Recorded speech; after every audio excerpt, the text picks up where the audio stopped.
We will be discussing Public Sector Development Program PSDP portal presented by Sparko.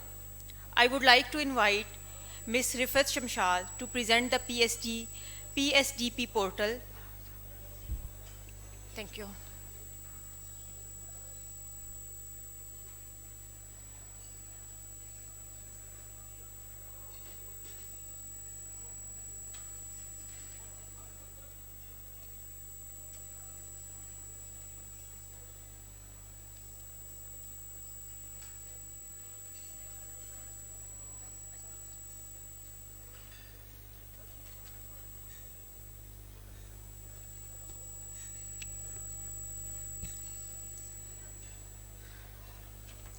जी अस्सलाम वालेकुम।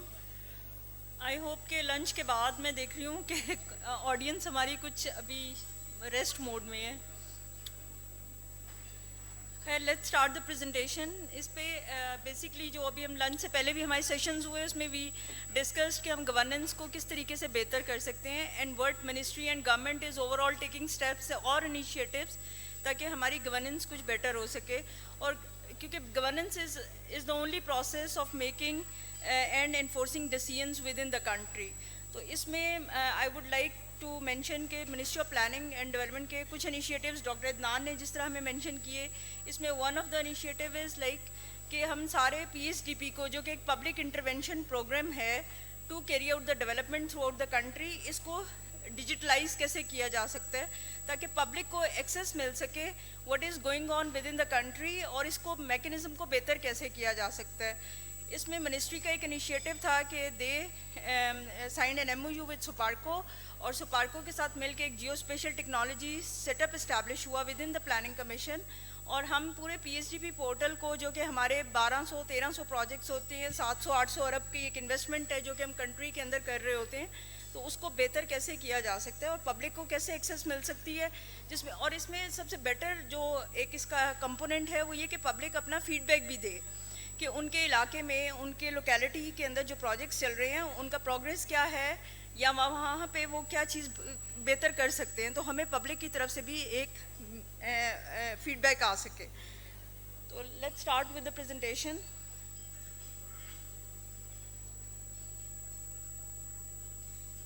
नहीं चल रहा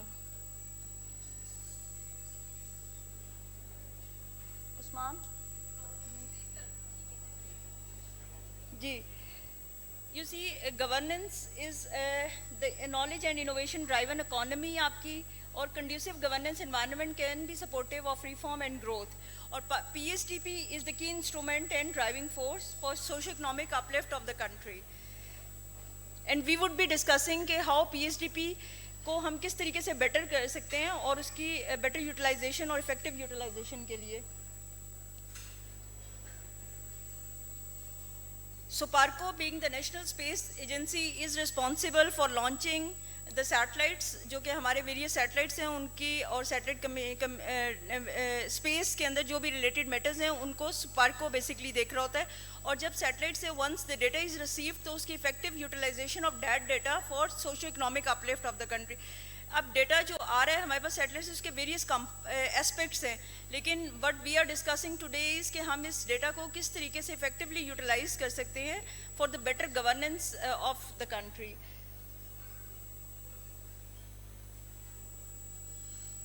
और अब ये इनिशिएटिव कब स्टार्ट हुआ है, इसमें वी ऑल नो कि हमारे पास एक CPEC एक बहुत ही ड्राइविंग हमारा एक कंपोनेंट है कंट्री का, चाइना पाकिस्तान इकोनॉमिक कॉरिडोर। और ये बैक इन 2013 में the then prime minister Nawaz Sharif he took an initiative कि हम चाइना पाकिस्तान इकोनॉमिक कॉरिडोर को इस्टेब्लिश करें और जिससे हम कुछ बेहतरी अपने मुल्क में वेरियस सेक्टर्स में ला सकें।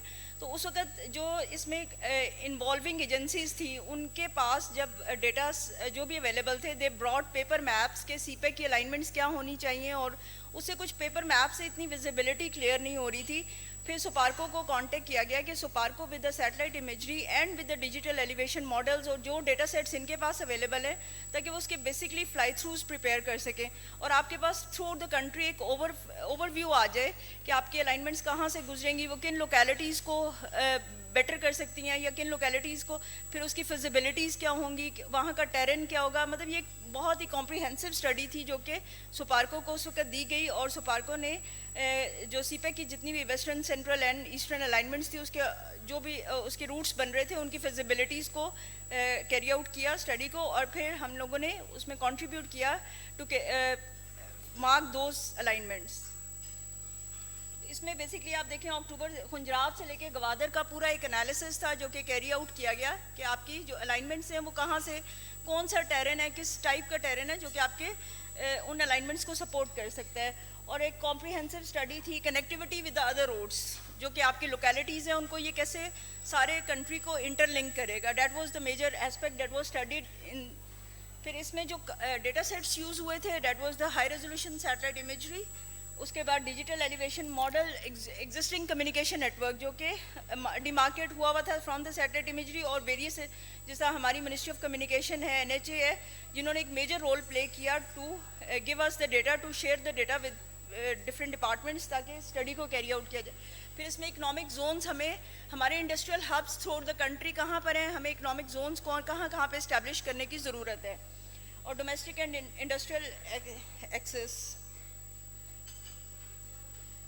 अब जब ये एनालिसिस कैरी आउट किया गया तो उसके बाद एवरीवन थॉट के जो हमारे पॉलिसी मेकर्स थे एंड डिसीजन मेकर्स थे कि this type of data sets can be very useful while carrying out the even the minor project. CPEC तो एक बहुत बड़ा प्रोजेक्ट था, तो अगर हम अपने PSDP को भी बेहतर कर सकते हैं, PSDP के अंदर जो इंफ्रास्ट्रक्चर के प्रोजेक्ट्स आते हैं उसके अंदर भी इन्हीं डेटा सेट्स की हेल्प लेके हम उनकी भी अलाइनमेंट्स को बेहतर कर सकते हैं। अगर if it comes to the road network, अगर सोशल आपने स्कूल लगाना है तो you can have a study कि ऑलरेडी उस एरिया के अंदर कितने स्कूल्स एग्जिस्ट कर रहे हैं, वहाँ पे पॉपुलेशन क्या है, वो ऑलरेडी कितने लोगों को सर्व कर रहा है, वहाँ पे इधर ज़रूरत भी है एक नए स्कूल की, या हम वही पैसा कहीं और इन्वेस्ट कर दें। The same goes with the health units, the same goes with the hospitals. तो इस टाइप के एनालिसिस माइनर एनालिसिस हैं जो कि कैरी आउट करके हम PSDP को बेहतर कर सकते हैं। और उसी कॉन्टेक्स्ट में SUPARCO was contacted to establish a geo special technology setup in ministry of planning, जहाँ पे इनका एक रेगुलर सेटअप होगा जो कि कंटिन्यूस सपोर्ट देगा टू PSDP सेल्स और वेरियस टेक्निकल सेक्शंस को during technical analysis of those projects. तो ये बेसिकली सेल के ग्लिम्स हैं जो कि 2016 में मिनिस्टर साहब ने ही इसको इस्टेब्लिश किया था और इसको इनॉग्रेट किया था। और इसमें जो बेसिक इसका था कि हमारी जो सीपेक है उस वक्त सीपेक की central eastern and western alignments of CPEC को हम किस तरीके से बेहतर कर सकते हैं, प्रोजेक्ट मॉनिटरिंग। अच्छा, once the project goes in execution, then through the satellite imagery and through the geospatial services you can continuously monitor the progress of that project. आपके पास एक थर्ड पार्टी वैलिडेशन आ रही है, PD क्या कह रहा है site पे से, या मॉनिटरिंग रिपोर्ट क्या कह रही है, but from the satellite imagery you can have an evidence कि वहाँ पे इन एक्चुअल हो क्या रहा है। तो वो आपकी कंटिन्यूसली प्रोजेक्ट मॉनिटरिंग भी इससे बेहतर हो सकती है।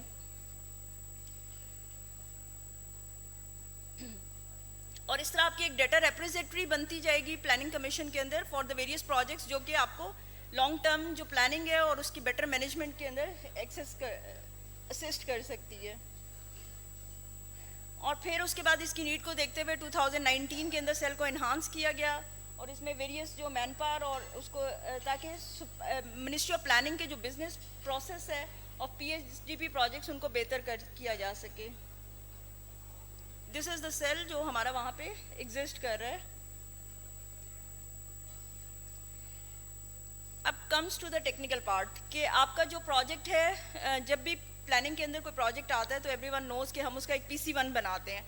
When you are writing a PC1 या आप एक PC1 बना रहे हैं तो उसके जियो स्पेशल सर्विसेज को यूज़ करके आप आपकी अलाइनमेंट्स, आपके टेरेन, आपने कोई फिजिबिलिटी बनानी है, आपने कोई अलाइनमेंट देखना है कि रूट कहाँ से फिजिबल होगा, उसका terrain studies digital elevation model के थ्रू वो आप इन सारे जो डेटा सेट्स हैं या कनेक्टिंग रोड्स हैं आपकी, और वहाँ का टेरेन वहाँ पे लैंड की एक्विजिशन अगर आपने करनी है तो किस टाइप की लैंड आपको एक्वायर करनी पड़ेगी, इस तरह के सारे फीचर्स को स्टडी करते हुए from the satellite imagery you can have a very quick glimpse of all these features, और आप उसको करके PC1 के अंदर आप एक रियलिस्टिक पिक्चर आप प्रपोज कर सकते हैं, रादर देन कि वो एक जो हमारे कन्वेंशनल एंड ट्रेडिशनल मेथड्स थे कि हम गर्दावरी सिस्टम से, या अगर किसी ने भी आके कह दिया कि मेरी एग्रीकल्चर लैंड आ रही है बीच में या ऑर्चर्ड्स आ रहे हैं या इस तरह की चीज़ें आ रही हैं, तो वो हम एक जस्ट उन पे फैक्ट्स एंड फिगर्स के साथ हम अपने PC1 को बिल्ड कर सकते हैं। फिर जब PC1 एग्जीक्यूशन में जाएगा तो आप उसको देख सकते हो कि क्वार्टरली आपको पता है कि प्लानिंग कमीशन के अंदर एक प्रोसीजर है कि जब PC1 के पैसे एलोकेट हो जाते हैं टू द स्पॉन्सरिंग मिनिस्ट्री, उसके बाद उसकी क्वार्टरली रिव्यूज़ होना शुरू हो जाते हैं और उसकी प्रोग्रेस मॉनिटरिंग होती है। अब प्रोग्रेस मॉनिटरिंग के लिए what comes from the PD या what comes from the sponsoring ministry, that is being validated by the Ministry of Planning Development through geospatial technologies, ताकि आपके पास एक ट्रांसपेरेंट मैकेनिज्म हो टू वैलिडेट कि what is going on in actual on the project. तो ये चीज़ है, इस तरह इन प्रोसेसेस को आप एनहांस करके बेहतर कर सकते हैं। अब when the project comes in planning commission या प्रोजेक्ट कोई भी बनाने लगता है तो first comes the special planning के आपने प्लानिंग किस तरह करनी है प्रोजेक्ट की।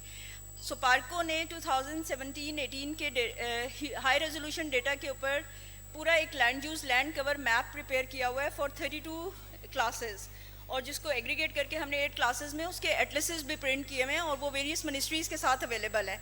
आप इसमें देखें कि आपके पास पूरा एक डाटा रेपोजिटरी है कि आपकी एग्रीकल्चरल लैंड कितनी है, आपका फॉरेस्ट एरिया कितना है, आपका बैरन लैंड कितनी है, ताकि जब आप कोई भी अलाइनमेंट, कोई भी प्रोजेक्ट, कोई भी डेवलपमेंटल प्रोजेक्ट आप स्कीम प्रिपेयर करना शुरू करें तो you can have the basics of that area जहाँ पे आप प्रोजेक्ट लगा रहे हैं, वो डेटा सेट्स आपके पास सारे अवेलेबल हैं।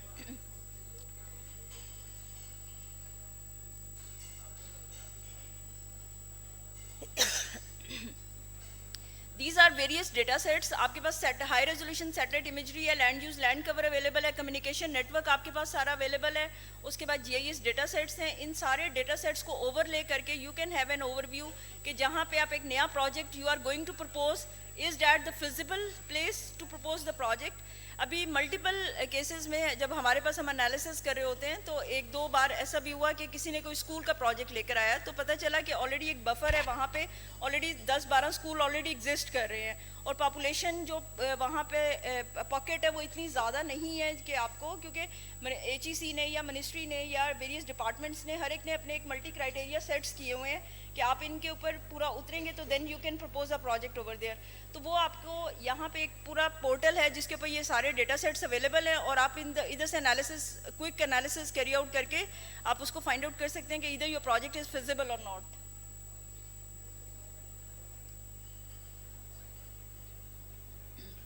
अब ये सारे डेटा सेट्स हमने टेक्निकल सेक्शंस को प्रोवाइड किए हैं क्योंकि मिनिस्ट्री के अंदर अगर सोशल सेक्टर का कोई प्रोजेक्ट है या इंफ्रास्ट्रक्चर का कोई प्रोजेक्ट है या एग्रीकल्चर का कोई प्रोजेक्ट है, डेट कम्स वेरियस मिनिस्ट्री के अंदर 32 टेक्निकल सेक्शंस हैं जो कि इसी तरह प्रोजेक्ट्स को देख रहे होते हैं और उनका टेक्निकल अप्रेजल कर रहे होते हैं।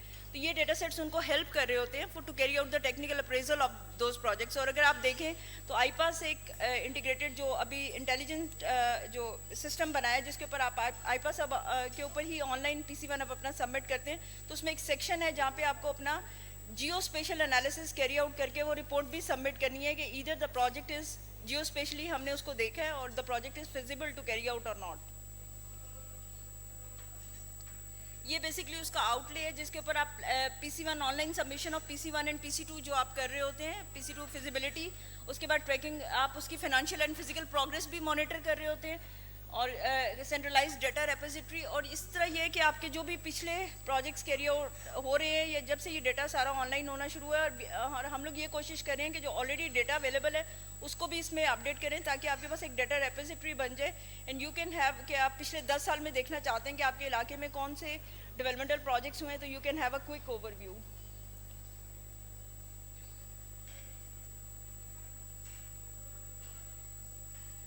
अब इसके आईपास सिस्टम जिन लोगों ने यूज़ किया है या जिन लोगों ने उसको देखा उसमें PC1 एंड PC2 सबमिट किए हुए हैं, उसके अंदर हम लोगों ने एक पोर्टल का SDSS special decision support system बनाया है।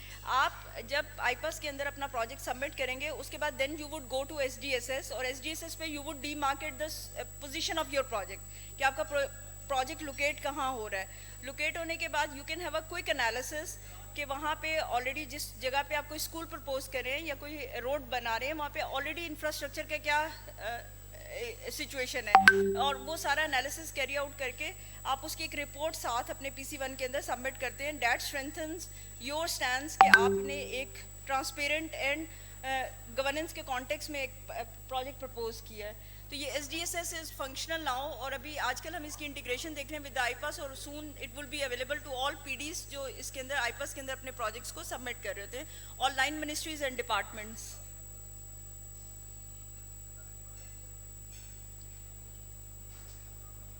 अब ये एक क्विक एग्जांपल है कि अभी जिस तरह एक ये CPEC के अंदर DA खान टू हाकला एक मोटरवे डिज़ाइन हो रहा था, तो उसके जब प्रोजेक्ट की कॉस्ट आई तो एक रेशनलाइज्ड कॉस्ट नहीं थी प्रोजेक्ट की, और लैंड एक्विजिशन के अंदर काफ़ी मेजरली कॉस्ट जो थी वो लैंड एक्विजिशन में जा रही थी।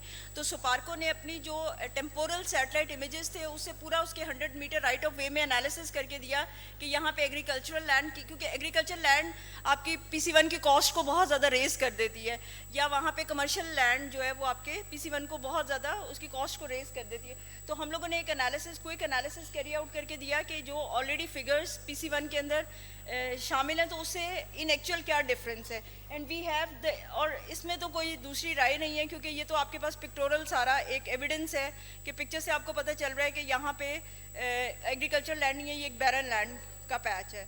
तो वो इस तरह हमने पूरा एक, जिससे जब वो एनालिसिस सारा कैरी आउट किया गया तो आपके PC1 की लैंड जो कॉस्ट थी वो ऑटोमेटिकली काफ़ी रेशनलाइज हो गई। तो इस तरह के क्विक एनालिसिस होते हैं। इसी तरह ये कुरमटंगी डैम की जब लैंड एक्विजिशन हो रही थी तब भी सुपार्को जो PC1 के अंदर जो फिगर्स थे वो वी थॉट के ये कुछ रेशनलाइज्ड फिगर्स नहीं है। मिनिस्टर साहब का भी व्यू पॉइंट था कि ये रेशनलाइज्ड फिगर्स नहीं है, तो फिर सुपार्को के एनालिसिस से उनको बेहतर किया गया। अब this is the overview of SDSS। ये आपके पास आईपास सिस्टम में अवेलेबल है, ये सारे डेटा सेट्स आप इस साइड पे देख रहे हैं, CPEC projects, national highway, CPEC highways, roads, railways. जो बात कर रहे थे पिछले सेशन में मैं देख रही थी कि AI के टूल्स वगैरह लोग यूज़ कर रहे हैं और कुछ अपने फर्दर स्टडीज़ वगैरह कर रहे हैं, उनको डेटा सेट्स की ज़रूरत होती है। तो ये all this data sets are available, और इस पे ये होता है कि ऑन नीड बेसिस एक लिमिटेड जो रेजोल्यूशन की इमेजरी अवेलेबल है, लेकिन on need basis high resolution and temporal images can also be provided. तो आप अपने प्रोजेक्ट का या कोई भी एनालिसिस कैरी आउट करना चाहते हैं वो यहाँ से कर सकते हैं। ये डेटा सेट्स आपके पास अवेलेबल है, और इसमें आपके पास ऑप्शन है आप अपने पेपर मैप्स बनाएं, आप अपनी रिपोर्ट्स प्रिंट करें, रिपोर्ट्स प्रिंट करके आप उन्हें डाउनलोड फॉर्म में आप उनको लेके PDF फॉर्मेट के अंदर आप उनको लेके कहीं पे भी यूज़ कर सकते हैं। अच्छा, अब प्रोजेक्ट की जब प्लानिंग हो गई और जब प्रोजेक्ट एग्जीक्यूशन में चला गया तो then comes the monitoring of the project. Regular monitoring and transparent monitoring is very effective, ताकि आपकी ट्रांसपेरेंसी को लाए और प्रोजेक्ट को टाइमली उसकी execution without time overrun and without cost overrun. क्योंकि टाइम आपका ऊपर होता है तो फिर आपकी ऑब्वियसली एक नेचुरल सी बात है कि कॉस्ट भी चली जाती है। तो इसमें भी सुपार्को का एक ये इसी का एक एक्सटेंशन है कि transparency, technology advancement, project management tools और स्पेशल टेक्नोलॉजी, इन सब के एक कोलाज से हम लोगों ने एक सिस्टम डेवलप किया है जो कि प्रोजेक्ट की क्वार्टरली प्रोग्रेस को मॉनिटर कर रहा होता है।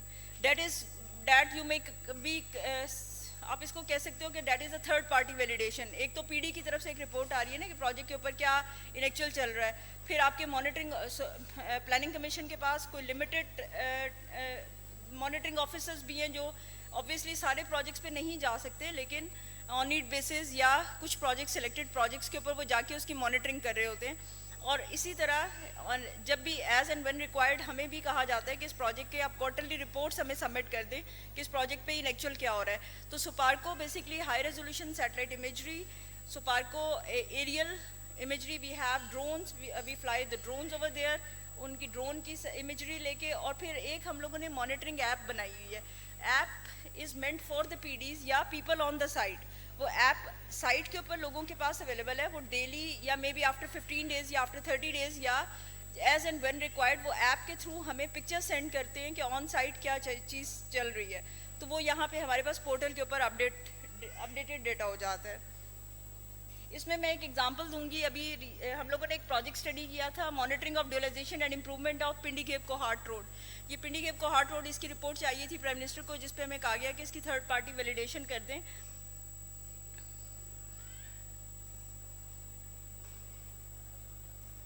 आप ये देखें, ये बेसिकली इसका एक आउटले है, लैंडिंग पेज है। इसके ऊपर आप देखेंगे कि प्रोजेक्ट का जो भी प्रोफाइल है वो आपके पास ऑनलाइन अवेलेबल है। You don't have to study that वो हेक्टिक सा जो डॉक्यूमेंट होता है PC1, उसको आपको पढ़ने की इतनी ज़रूरत नहीं है। अगर आप प्रोजेक्ट का ग्लिम्स लेना चाह रहे हैं कि इसकी स्पॉन्सरिंग मिनिस्ट्री कौन सी है, प्रोजेक्ट की एग्जीक्यूशन एजेंसी कौन है, इसकी एस्टिमेटेड कॉस्ट क्या है, इसके date of approval, original cost और कंप्लीशन डेट और cost overrun and time overrun, जब अगर कॉस्ट उससे ऊपर हो गया, फिर उसके बाद इसकी alignments, what matters the most is the alignment of the project, कि प्रोजेक्ट ने कहाँ से स्टार्ट हो रहा है, PDK टू कोहार्ट, इसकी अलाइनमेंट कितनी है, इसके पैकेजेस कितने हैं, वो सारी डिटेल्स आपके पास एक ग्लिम्स के ऊपर अवेलेबल है। इसी तरह जितने भी इंफ्रास्ट्रक्चर के प्रोजेक्ट्स हैं अराउंड 400, वो सब डेट हैज़ बीन डिजिटलाइज्ड और वो आपके पास पोर्टल के ऊपर अवेलेबल है। अब जब एक प्रोजेक्ट का पूरा प्रोफाइल आ गया, then comes the monitoring of the project. अब पैकेज 1, अब आप देखें पैकेज 1, ये प्रोजेक्ट बेसिकली 3 पैकेजेस के अंदर अप्रूव हुआ था। इसका पैकेज 1 था जो कि पिंडीघेप जन इंटरचेंज खुशहालगढ़ ब्रिज। अब इसके ऊपर ये इसके माइलस्टोन्स हैं जो कि PC1 के अंदर डिफाइंड माइलस्टोन्स हैं।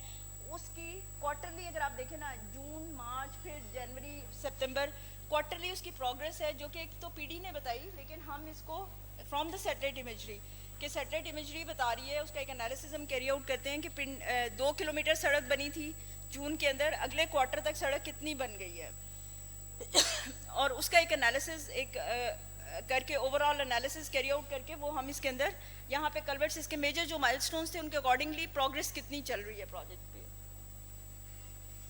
इसी तरह ये इसका अब ये था, इसमें खुशहालगढ़ ब्रिज बनना था, जो कि अब कॉन्ट्रैक्टर एंड जो भी था वो बार बार आके अपनी पेमेंट्स डिमांड कर रहा था, लेकिन जब from the imagery it was scene कि वहाँ पे अभी लैंड ही एक्वायर नहीं हुई और प्रोजेक्ट पे वहाँ पे कोई एसच काम नहीं हुआ। तो इस तरह के जो हिचेस होते हैं या प्रोजेक्ट के अंदर, ऑब्वियसली वो भी टेक्निकलिटीज़ होती हैं जो कि आप from the satellite imagery you can have a quick glimpse और फिर आप उसको सॉर्ट आउट कर सकते हैं with the policy makers.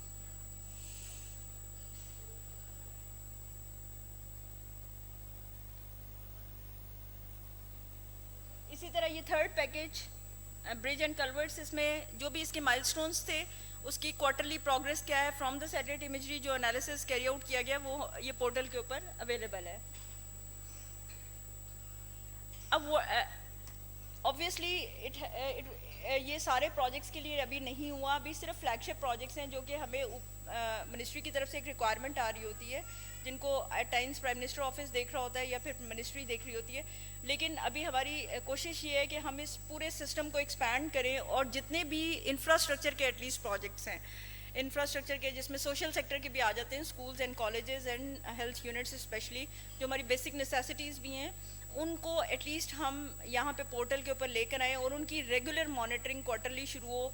We should have a enhance setup in maybe in planning और मे बी इन सुपार्को और मे बी समवेयर एल्स, जो कि इस सारे प्रोसेस को देख रहा हो और देख के वो को रिलेट कर सके कि इन एक्चुअल क्या हो रहा है ग्राउंड के ऊपर और from the satellite imagery what is going on. ये बेसिकली आपके मॉनिटरिंग सिस्टम को एक ट्रांसपेरेंट करेगा, आपको बेहतर एक विजिबिलिटी देगा व्हाट इज़ गोइंग ऑन। एक सेंट्रली डेटा जो है आपका और डिज़ाइन फाइल रेपोजिटरी बन जाएगी, dedicated technical team, demarcate project parameters along with the monitoring officers. और ये एक अलहदा से साइलोज में काम नहीं हो रहा है, इसमें मॉनिटरिंग ऑफिसर्स भी इन्वॉल्व हैं, PDs भी इन्वॉल्व हैं, सुपार्को की टेक्निकल टीम भी इन्वॉल्व है, PIA सेक्शन जो भी प्रोजेक्ट को, और फिर 7 टेक्निकल सेक्शंस, तो सब मिल के कलेक्टिव एक एफर्ट, सबकी इनपुट के साथ ये इस पर डेटा फिर पोर्टल के ऊपर डिस्प्ले आता है। अच्छा, अब ये ऑब्वियसली सिस्टम एक डिज़ाइन हो गया, एक डेवलप हो गया, जो कि सॉफ्टवेयर डेवलपर्स और GIS टीम्स और उन्होंने मिलकर एक सिस्टम डिज़ाइन किया। How to use this system, that was a big question mark. तो उसके लिए सेक्रेटरी साहब प्रपोज कि हम जो टेक्निकल सेक्शंस हैं उनके रेगुलर ट्रेनिंग कैरी आउट करें with the GIS systems and with the software. और इस सिलसिले में हम लोगों ने एक ट्रेनिंग लैब बनाई इन मिनिस्ट्री ऑफ प्लानिंग, जिसमें रेगुलर हमारे ट्रेनिंग के कोर्सेज हो रहे होते हैं GIS के, और वहाँ पे प्रोजेक्ट मैनेजमेंट के, GIS एनालिसिस किस तरह कैरी आउट किया जाता है, सैटेलाइट इमेजरी को किस तरह इंटरप्रेट किया जाता है, हाउ टू स्टडी, जिसमें सारे टेक्निकल सेक्शंस पार्टिसिपेट करते हैं। अभी तक ऑलमोस्ट 65-70 लोग हैं प्लानिंग कमीशन के जिनको हम ट्रेनिंग्स दे चुके हैं। बेसिक ट्रेनिंग्स यहाँ पे इस्लामाबाद में है और बाकी जो है वो कराची के अंदर हमारा एडवांस ट्रेनिंग सेटअप्स हैं जहाँ पे हम ट्रेनिंग्स दे रहे होते हैं। तो इसमें लास्ट टाइम जो हमने कहा था, जब लास्ट पब्लिक PSDP पोर्टल की बात हुई थी, तो हम बाहर से भी डिपार्टमेंट्स जो 9 मिनिस्ट्रीज़ एंड डिपार्टमेंट्स हैं उनको भी हम ऑन बोर्ड लेना चाह रहे हैं कि वो भी अगर ट्रेनिंग्स के लिए हमें अप्रोच करना चाहें तो वी कैन अरेंज इवन उनके लिए भी हम ट्रेनिंग्स जो हैं वो अरेंज कर सकते हैं यहाँ पे।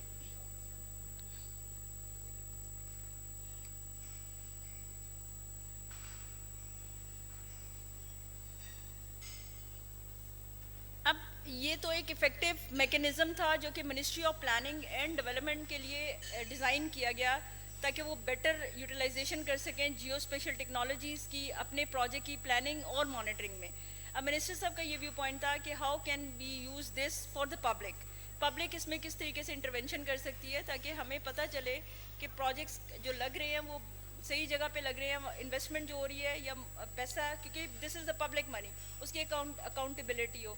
तो अभी मिनिस्टर साहब के ही डिज़ायर के ऊपर हमने किसका पब्लिक वर्जन बनाया है जो कि आप मिनिस्ट्री की वेबसाइट से जाके उसको कोई भी XYZ कोई भी सिटीज़न कोई भी पॉलिसी मेकर उसको एक्सेस कर सकता है एंड सी के अपने इलाके के अंदर उसके प्रोजेक्ट्स कौन से हैं, कितनी इन्वेस्टमेंट हो रही है वहाँ पे, किस सेक्टर्स के अंदर हो रही है, और वो अगर वहाँ से कोई फीडबैक देना चाहता है, लाइक लेट्स सपोज कि एक पर्सन है जो कि किसी भी लाहौर में देखता है कि प्रोजेक्ट चल रहा है मेरे इलाके के अंदर लेकिन उसके ऊपर कोई प्रोग्रेस नहीं हो रही, वो कॉन्ट्रैक्टर के बारे में उसकी कोई ऑब्जर्वेशंस हैं, कोई कंसल्टेंट के बारे में ऑब्जर्वेशन है या स्पॉन्सरिंग मिनिस्ट्री के बारे में, तो वो फीडबैक इसी वेबसाइट के ऊपर दे सकता है। That would feedback would come to our PIA section and they would refer back और वो फिर उसको सॉर्ट आउट करेंगे।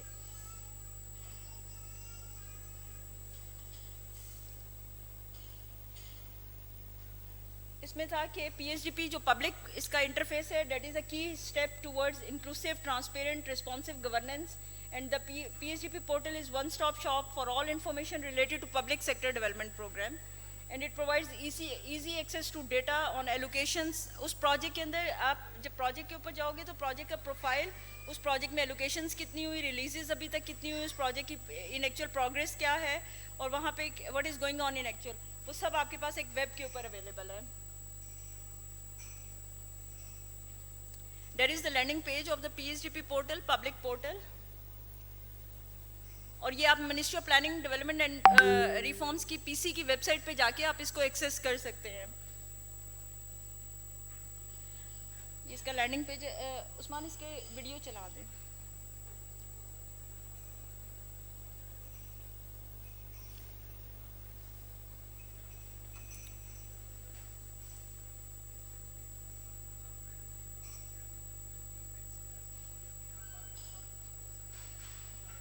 जी जी, ये इसमें हमारे पास जितनी भी लाइन मिनिस्ट्रीज़ हैं और डिपार्टमेंट्स हैं उनके साथ भी, अब जैसे NHA के साथ हमारे काफ़ी प्रोजेक्ट्स चल रहे हैं, एग्रीकल्चर के साथ चल रहे हैं, अभी बेस्ट के साथ हमारा एक प्रोजेक्ट स्टार्ट हुआ है, तो उनकी कस्टमाइज ट्रेनिंग्स होती हैं अकॉर्डिंग टू देयर रिक्वायरमेंट्स के उनकी क्या बेसिक रिक्वायरमेंट्स क्या है। एक तो GIS के बेसिक है, बाकी ये कि उनकी कुछ स्पेसिफिक रिक्वायरमेंट्स दी है ना, तो उसके अकॉर्डिंगली फिर हम उसी कस्टमाइज्ड एक ट्रेनिंग प्रोग्राम उनको ऑफर करते हैं। उस्मान इसको वीडियो चलाएं।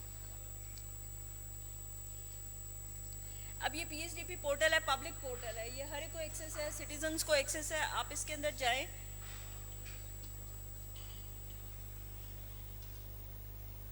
These are the details what is available on the public portal.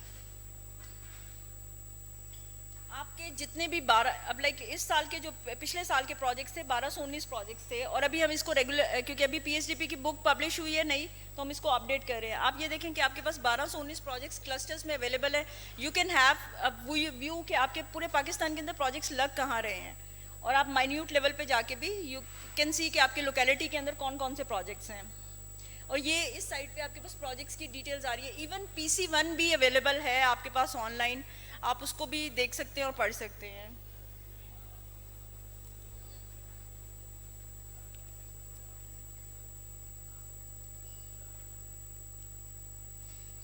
And various data filters have been designed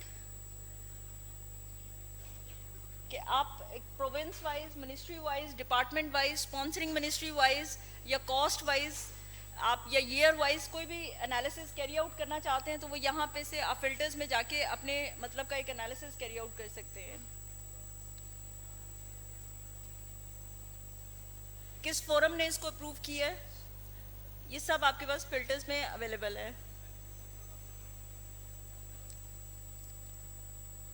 scheme new है या ऑनगोइंग स्कीम्स हैं और इसका सेक्टर कौन सा बनता है।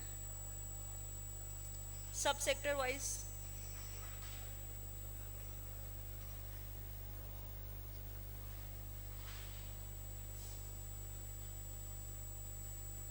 आप देखें किस लेवल की डिटेल्स आपके पास अवेलेबल हैं। जब ये क्वार्टरली इमेजेस अपडेट होते हैं तो you can have an overview कि पिछले क्वार्टर में यहाँ पे इन एक्चुअल क्या था ऑन ग्राउंड और अब इस क्वार्टर में प्रोजेक्ट की प्रोग्रेस कितनी हुई है।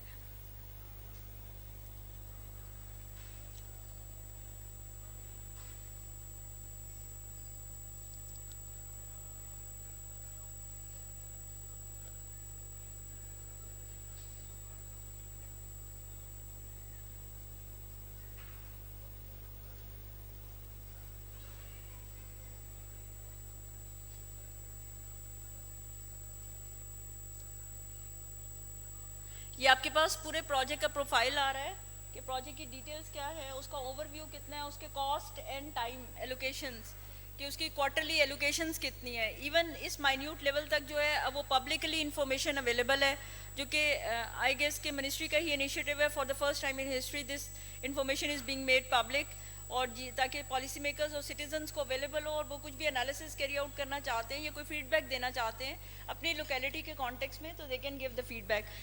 इसमें अगर आप देखें, जो मैं मॉनिटरिंग ऐप की बात करी थी, प्रोजेक्ट के ऊपर मॉनिटरिंग ऐप के थ्रू हमारे पास रेगुलरली पिक्चर्स मौसूल हो रही हैं कि इन एक्चुअल वहाँ पे साइट पे क्या हो रहा है।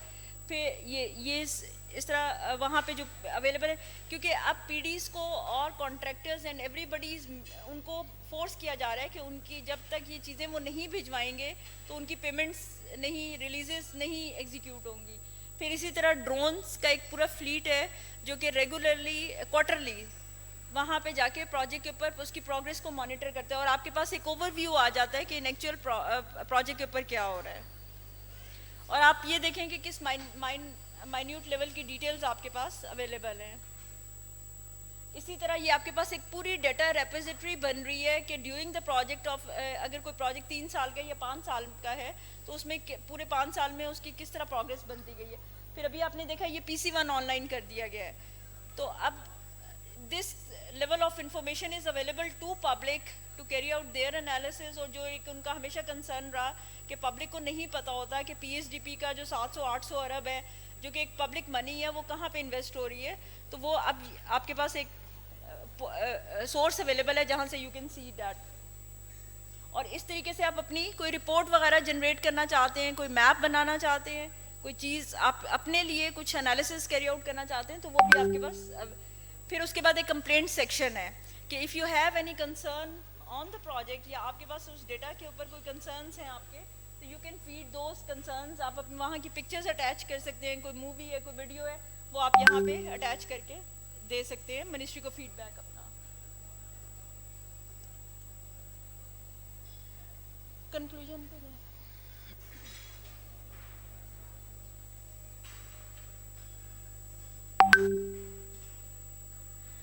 All these steps are being taken for the transparent, for transparent के हमारे सिस्टम के अंदर ट्रांसपेरेंसी इंक्रीज हो, अकाउंटेबिलिटी इंक्रीज हो और हम एक इम्प्रूव डिसीजन मेकिंग की तरफ जा सकें।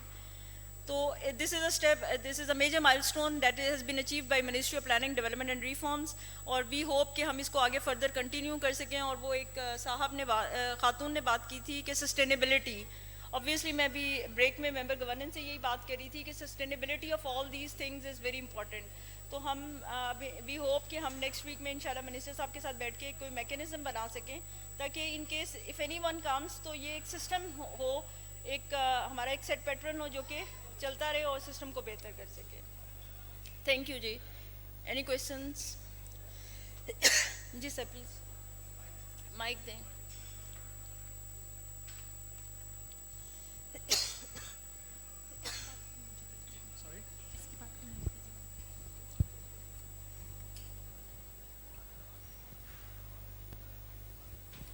जी, I am doctor Bisharat, I am energy and climate change mitigation specialist. बहुत अच्छा इनिशिएटिव है आपका। मैं पाकिस्तान इंजीनियरिंग काउंसिल की तरफ से सारे PC1s और PC2s फिजिबिलिटी स्टडीज़ को इवेल्युएट करता रहा हूँ from engineering point of view काफ़ी सालों तक, तो इनसे अच्छी तरह वाकिफ़ हूँ कि जो काम आप कर रहे हैं इसकी कितनी ज़्यादा अफादियत है, ज़रूरत है मुल्क में। लेकिन कुछ चीज़ें हैं जो मैं मेंशन करना चाहूँगा। एक तो जो आप ये मैप्स लेते हैं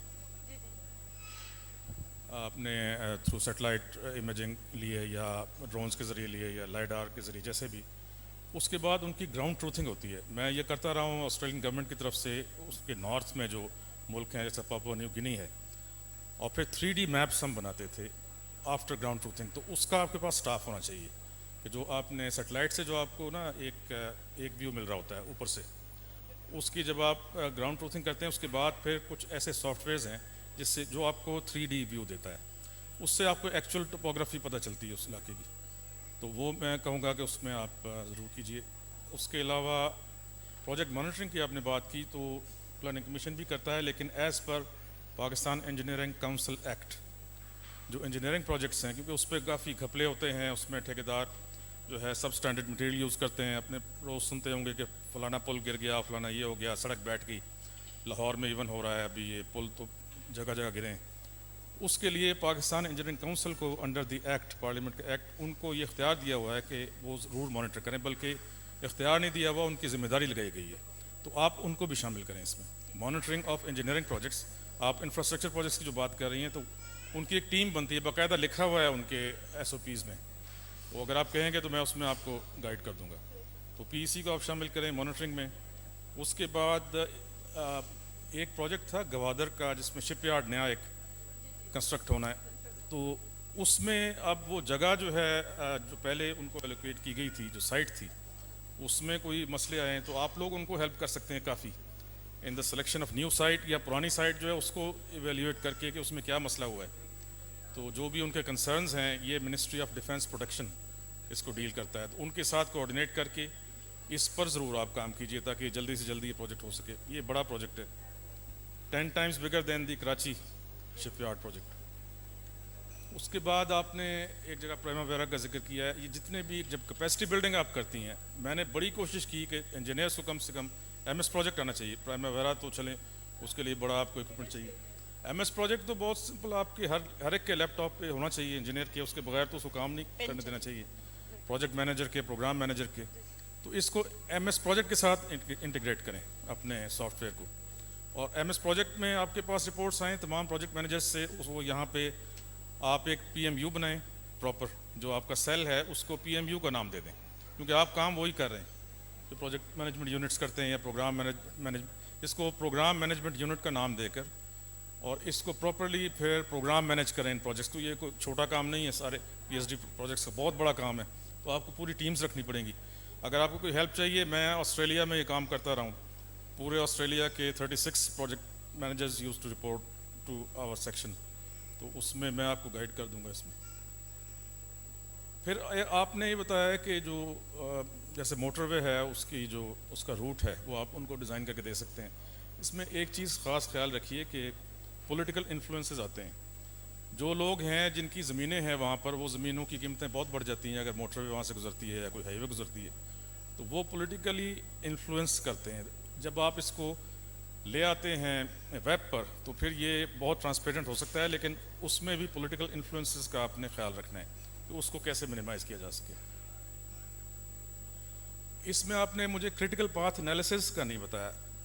हर प्रोजेक्ट का एक क्रिटिकल पाथ एनालिसिस किया जाता है थ्रू सर्टन सॉफ्टवेयर्स, तो वो उसमें ज़रूर करें। फिर पूरे प्रोग्राम का भी इस तरह करना चाहिए, उसमें आपको पता चल जाता है कि what are the risks, what are the issues, और उनको रिजॉल्व करने के लिए ये हाई लेवल प्रोजेक्ट और प्रोग्राम मैनेजमेंट है, जिसके लिए आपको एक्सपर्ट्स चाहिए अपने PMU में।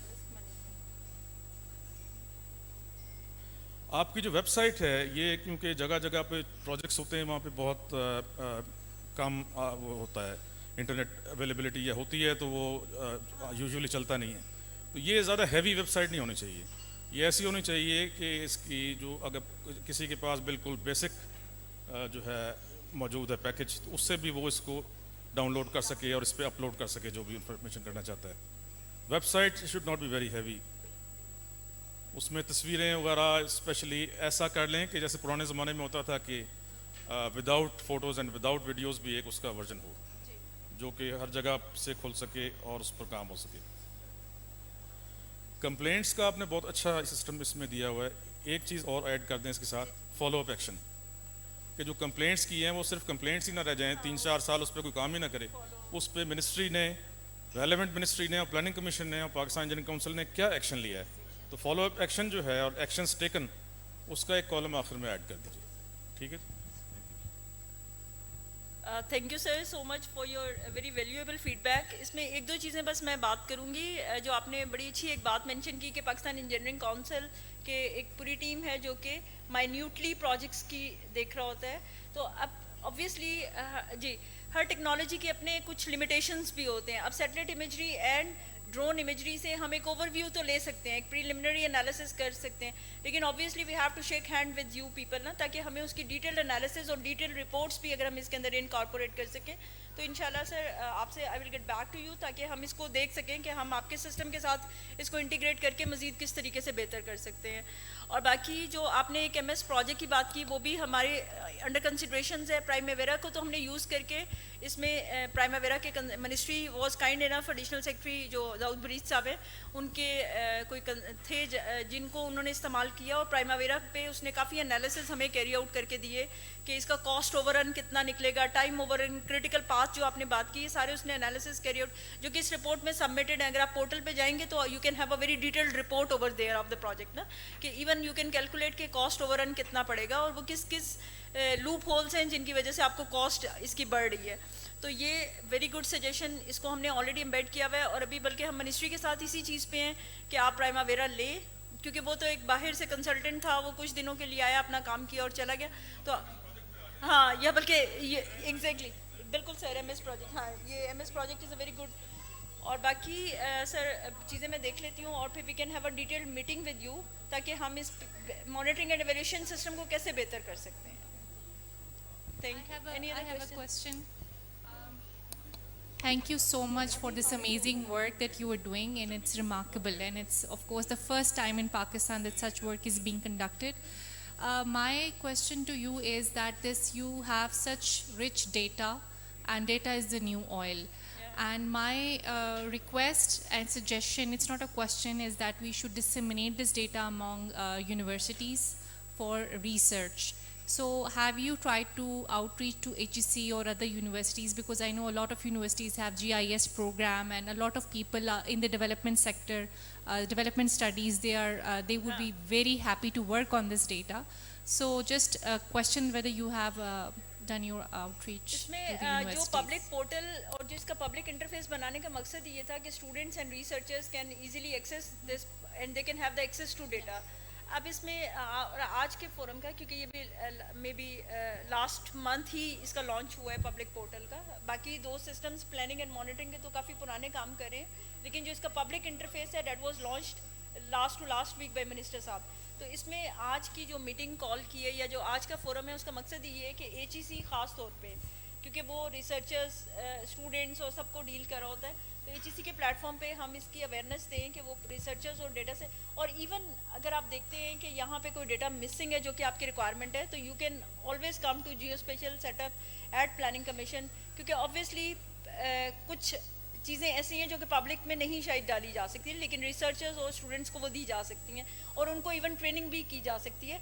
जैसे मेरे पास पाइट के बहुत सारे लोग आते हैं और पाइट के उन लोगों को जो भी डेटा सेट्स वगैरह चाहिए होते हैं तो वो फिर हम उनको अवेलेबल कर देते हैं। तो इसी तरह HEC के भी प्लेटफॉर्म से I would like to give message to all universities and departments कि जो भी GIS में अपना कुछ एनालिसिस कैरी आउट करना चाहते हैं, they can always come to SUPARCO, they can always come to Ministry of Planning, Development and Reforms, Geospatial Technology Setup. We can have a sitting, we can have a specialized training for you people. We can give you the data sets जो आपको चाहिए ताकि हम इसको बेहतर बना सकें। Thank you. Anything else? Thank you ji, thank you so much, thank you. No questions.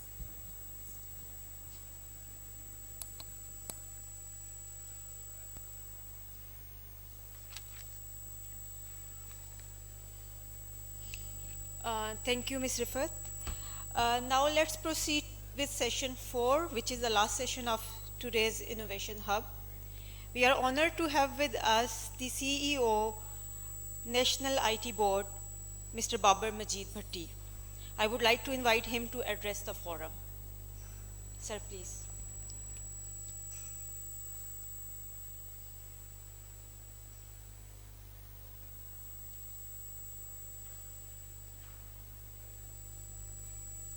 Assalamu alaikum. Assalamu alaikum to everyone. Uh, Thank you very much for inviting me here. And thank you very much, Planning Division, for arranging this because I think it's a good forum where we can exchange ideas and we can, you know, offer our services and help to all other departments. So the structure that I'll follow in this one is I'll go very brief.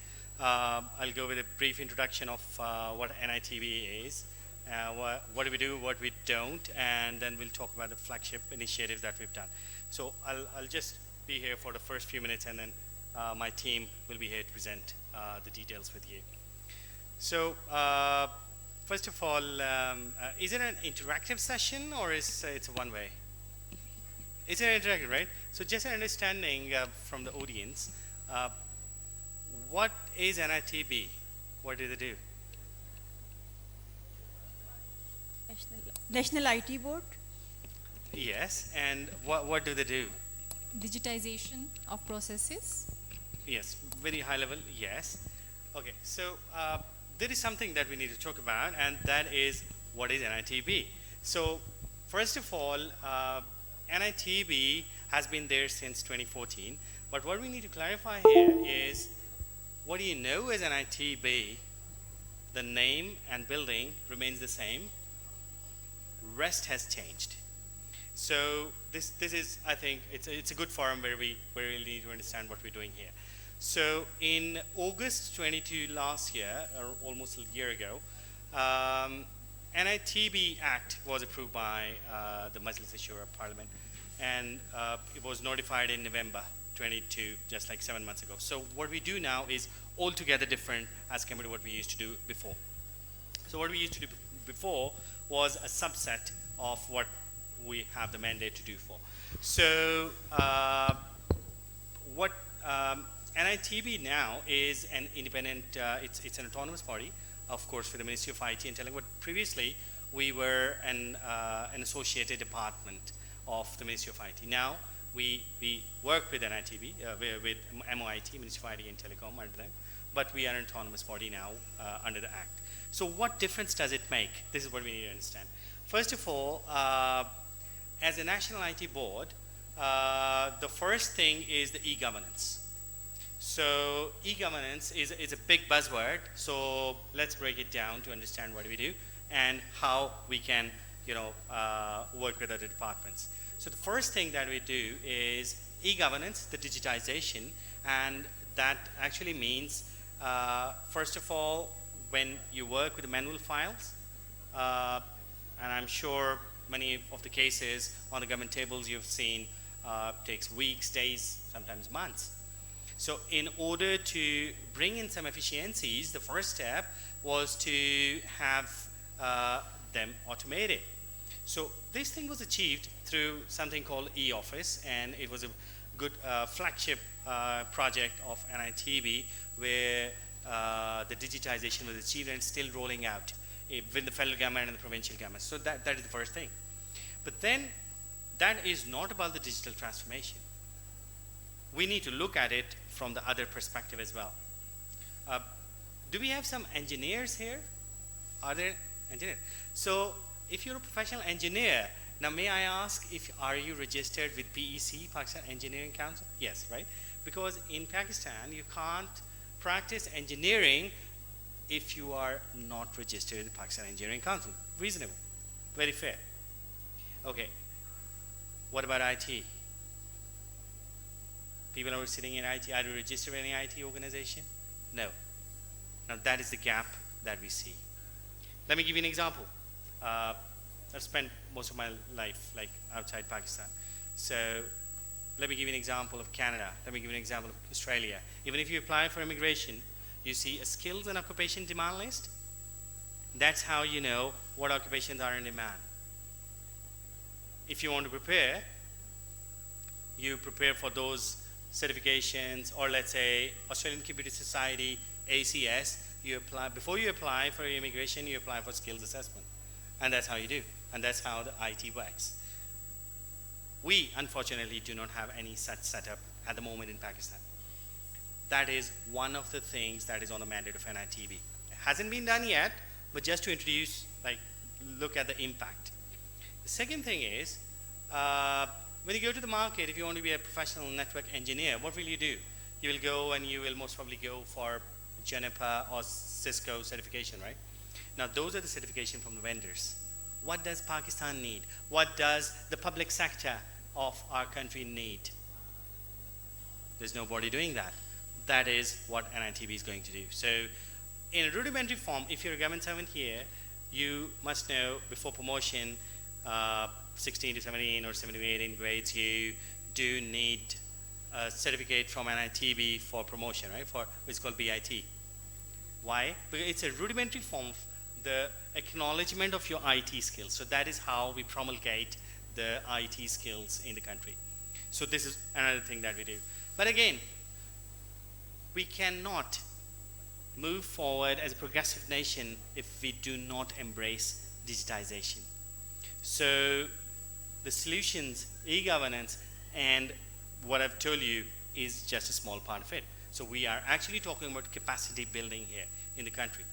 So each one of you, each one of us, we should have the optimum digital skills. Now, what we mean by optimum is knowing the demand, what is the IT demand of the country.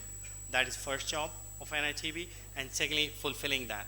Now, this thing requires not only rolling out in the federal government, but also collaboration with the provinces, collaboration with the private sector, and then, you know, I'll give you an example of, for example, recently I'm coming from Australia. So all the digital system in the government are automated. How it impacts. You need a doctor, you go in the system and you see which doctors are available to you. How do you pay for that? Medicare. In US, Obamacare, right? Then how does that payment settle with your accounts? Centrelink. Then how Centrelink integrates with another system of your taxation. In Pakistan, FBR, I'm giving an example of Australia, so that's ATO. So that's how all those departments first digitized, then integrated. And that is how it works, and then you get the citizen services. So this is how, I mean, this seems like a big mandate here now. And another thing is the business process re-engineering for the whole government of Pakistan. So, I mean, summing it up all, I mean, of course it's something which is at an abstract level, what I'm saying for now. But what we are going to present you today is not this, because this is just the introduction of what we do. What we can do for you as a government department. So what we can do for you is, first of all, it starts with a small thing, the web presence, the portals, the e-governance portals. But then it also extends.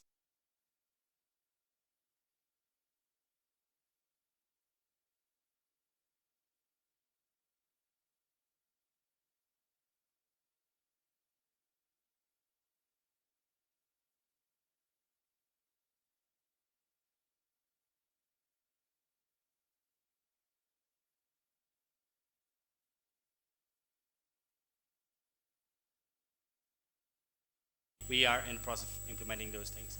So these are the small examples which you can see, and when they sum it up and when they integrate, so the departments get automated. So that's a brief introduction of like what NITB does, but there are plenty of opportunities as we progress to the country, as we progress as a nation, digitization, e-governance. In simple phrasal words, I will say, you cannot manage, because governance is about governance and management. So you can't manage something if you can't control it.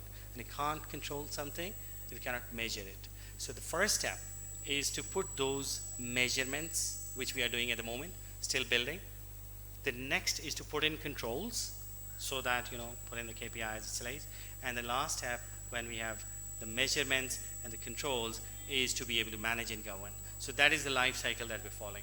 So just to give more specific information, I will now invite my team, Mr. Fakirullah and Saddam. So they will explain to you the flagships of what we have done. And in your department, If you need digitization, let us know. We'll be there. So thank you for being here.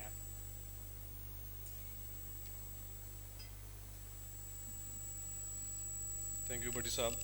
Assalamu alaikum, ladies and gentlemen. Today we will like to present you what NITB, what is the NITB portfolio, what NITB is doing in helping the e-governance initiative for the federal government. So just a brief introduction to NITB initiative that is in production and that is in pipeline as well.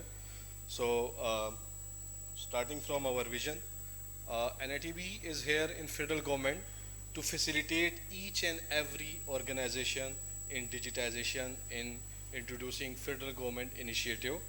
So who is changing the slides?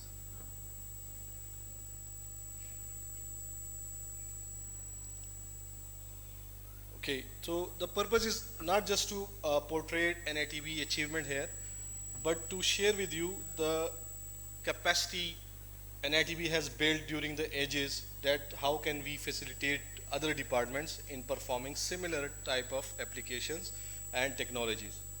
So as I said, our vision and mission statement is to help federal government in achieving digitization, particularly in the e-governance domain. Next please.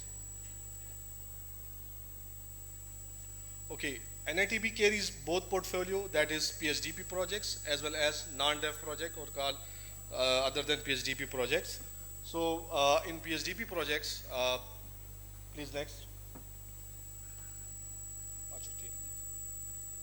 This side,